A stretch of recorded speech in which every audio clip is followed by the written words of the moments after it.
Well, it's the middle of December, actually toward the end of December. It's a nice warm day, bees are flying. They're really hitting the pollen sub. That's one of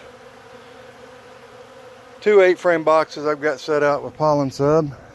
But that's not the story for today. Today's story is I'm out here cleaning up some of my old swarm traps from back in the spring, getting them ready to put them together, get them ready to store. So all I've got to do is just pull them out, put the swarm lure in it, throw them in the back of the truck and go hang them in trees. But this is one of the ones that I was a great beekeeper. I put it out, I checked it maybe twice in the beginning of the season and didn't check it till here about a month ago when I went and picked it up. Obviously there's no bees in it now, but it's quite heavy. So I'm thinking one of 3 things. I don't think it's wet inside, so I can rule out one of those 3 things. I'm thinking either a colony of bees moved in and moved out and left comb and maybe some honey and pollen in there, or what I call dirt daubers, spider wasp, have built a bunch of those mud cocoons in there. I haven't opened it yet, so I don't know, and I figured that we'd just do this together to show you what some of the maintenance you have to do on these during the winter is. So I'm going to pause the video, put it on the tripod, and get started. Alright, let's tear into this booger.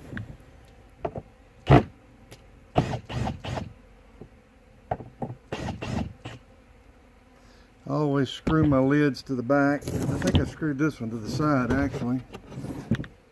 Yep.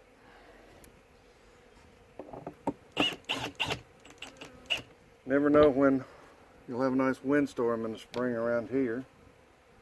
Alright.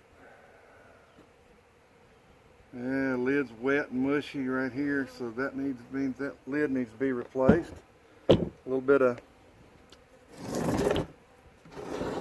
mold and everything in the back.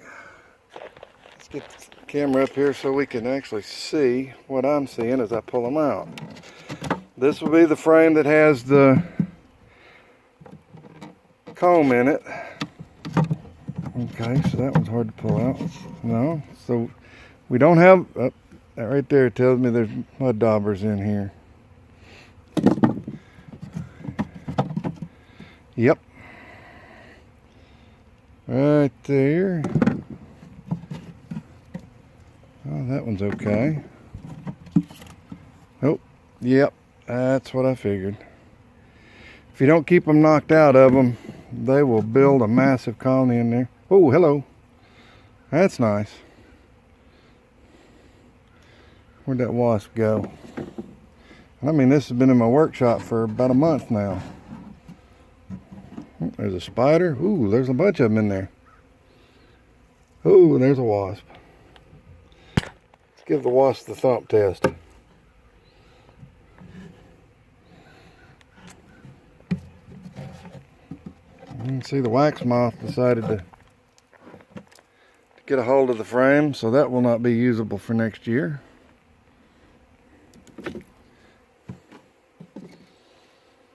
Well, there's only one wasp survived so far.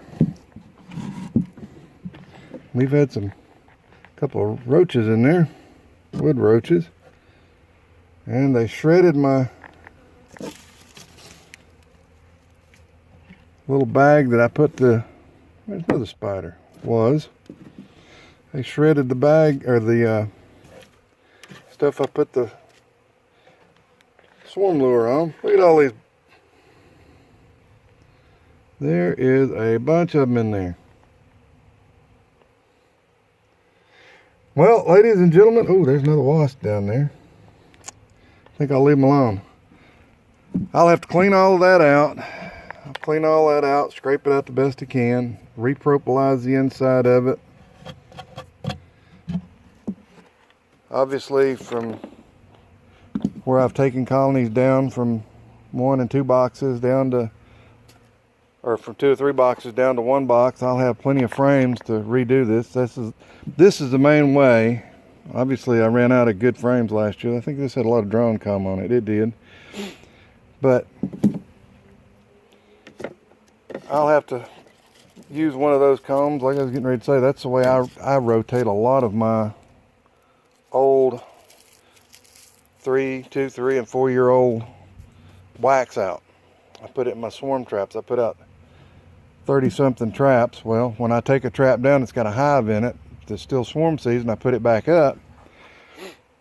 I have to have another frame, so I've got plenty of old wax that I can need to rotate through. Guys, thanks for watching. Share the videos, like and subscribe. Just some of the things you have to do when you're swarm trapping.